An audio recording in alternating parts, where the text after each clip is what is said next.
खबरों की ओर धमतरी जिले के वनांचल क्षेत्र नगरी ब्लॉक के ग्राम उमरगांव में रंगों के पर्व होली के उत्साह के बीच आस्था का एक अद्भुत और रोमांचकारी दृश्य देखने को मिला। यहां होलिका दहन की अग्नि शांत होने के बाद अगली सुबह श्रद्धालु धधकते अंगारों पर नंगे पैर चलकर अपनी अटूट श्रद्धा और विश्वास की अनोखी मिसाल पेश करते हैं। सालों पुरानी इस परंपरा के अनुसार होलिका दहन की रात अग्नि प्रज्वलित की जाती है और सुबह जब लकड़ियां अंगारों में बदल जाती हैं तब ग्रामीण विधि विधान से पूजा अर्चना के बाद अंगारों पर नंगे पैर चलते हैं। इस दौरान गांव में भक्ति गीतों और जयकारों की गूंज माहौल को और भी आध्यात्मिक बना देती है। ग्रामीणों का मानना है कि ये केवल साहस का नहीं बल्कि अटूट विश्वास का प्रतीक है।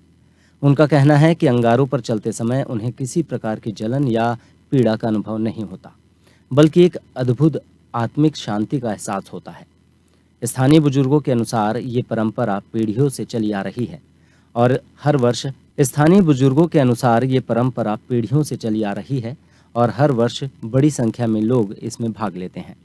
युवाओं में भी इस अनूठी रस्म को लेकर खासा उत्साह देखा जाता है। होलिका दहन के दौरान पूरे गांव में उत्साह और उल्लास का माहौल रहता है। विभिन्न मंडलियों के लोग नगाड़ों की गूंज के साथ पारंपरिक फाग गीत गाते हुए झूम उठते हैं।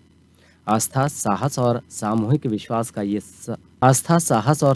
विश्वास का ये संगम उमरगांव की पहचान बन चुका है। जहां एक और होली रंगों और उमंग का संदेश देती है, वहीं यहाँ की ये परंपरा श्रद्धा की अग्नि में विश्वास की परीक्षा का अद्भुत उदाहरण प्रस्तुत करती है।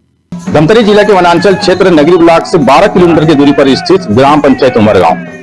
वैसे तो पूरे भारतवर्ष में रंगों का त्योहार और भाईचारे प्रेम का सद्भावना का प्रतीक होली का पर्व मनाया जाता है, लेकिन छत्तीसगढ़ के ऐसे बहुत से ग्रामीण अंचल है जहां पर आज भी अनोखी परंपरा जीवित है, जिसको आज लोग निर्वहन करते हैं। चलिए बात करते हैं हमारे साथ में जो ग्राम पंचायत उमरगांव के पूरे ग्रामीण है, जिन्होंने होली पर्व मनाने के पहले एक दिन रात्रि में होलिका दहन किया गया और फिर दूसरे दिन अगली सुबह को उस अग्नि में चलने की परंपरा है। चलिए जानते हैं आखिर उस परंपरा कब से शुरुआत हुई और उनकी क्या महत्व है।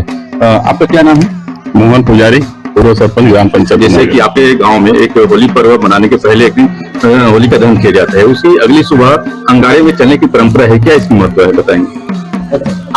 परंपरा ही है उसी दिन जिस दिन हम होलिका दहन करते हैं, उसका मान्यता पुराणों में ही लिखा गया है कि हिरण्यकश्यप के पुत्र प्रहलाद एक भक्तिलीन भगवान को मानता था। उनके पिताजी हिरण्यकश्यप भगवान को नहीं मानता था, तो उन्होंने उसके पुत्र को कई यातनाएं दी, यहाँ तक कि हाथी से पैर से कुचलने का प्रयास किया, सर्पों के बीच उनको ले गया, मगरमच्छों के बीच ले गया और अंतिम उनका प्रयास ये रहा कि उनके बहन होलिका को एक वरदान था ब्रह्मा के द्वारा कि वो आग में नहीं जल पाती थी, तो उनको एक लकड़ी के ढेर में रख करके चिता जैसे लग करके वो प्रहलाद को लेकर उसकी बहन होलिका बैठी और एक हवा का एक झरोखा आया जो उनके भगवान का एक वरदान कहें कि वो जो कवच वो पहनी थी, वो कवच वो हवा के झोंके से प्रहलाद को बचा लिया और होलिका वहां पर जलकर भस्म हुई। उन्हीं के तहत यहाँ परंपरा होलिका दहन किया जाता है, ऐसी मान्यता है।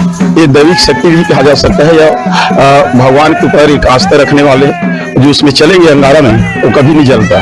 अच्छा, ये कि परंपरा जो गांव में चालू हुआ वो कब से शुरुआत हुई? इसको तो हम भी नहीं जानते, पूर्वज से चल रहे आ रहे हैं।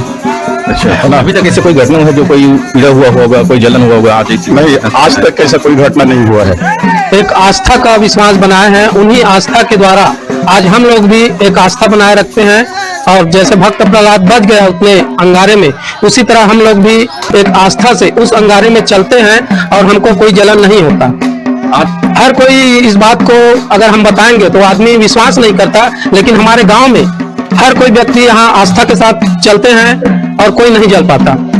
बिल्कुल, ग्रामीण का कहना है कि यह पर्व धूमधाम से मनाया जाता है, साथ ही अनोखा जो परंपरा है उसका भी निर्वहन करते हैं। लोगों का कहना है, इस ग्रामीण का कहना है कि आज के युग में, आज के आधुनिक युग में इसको अंधविश्वास के नाम भले हैं दे, लेकिन यह आस्था और परंपरा से जुड़ा हुआ भक्ति है, जिसे अपने ग्रामीण जीवन में एक मंगलमय और एकता का संदेश देता है। मैं अंगेश सिरवानी, ग्रैंड न्यूज नगरी से।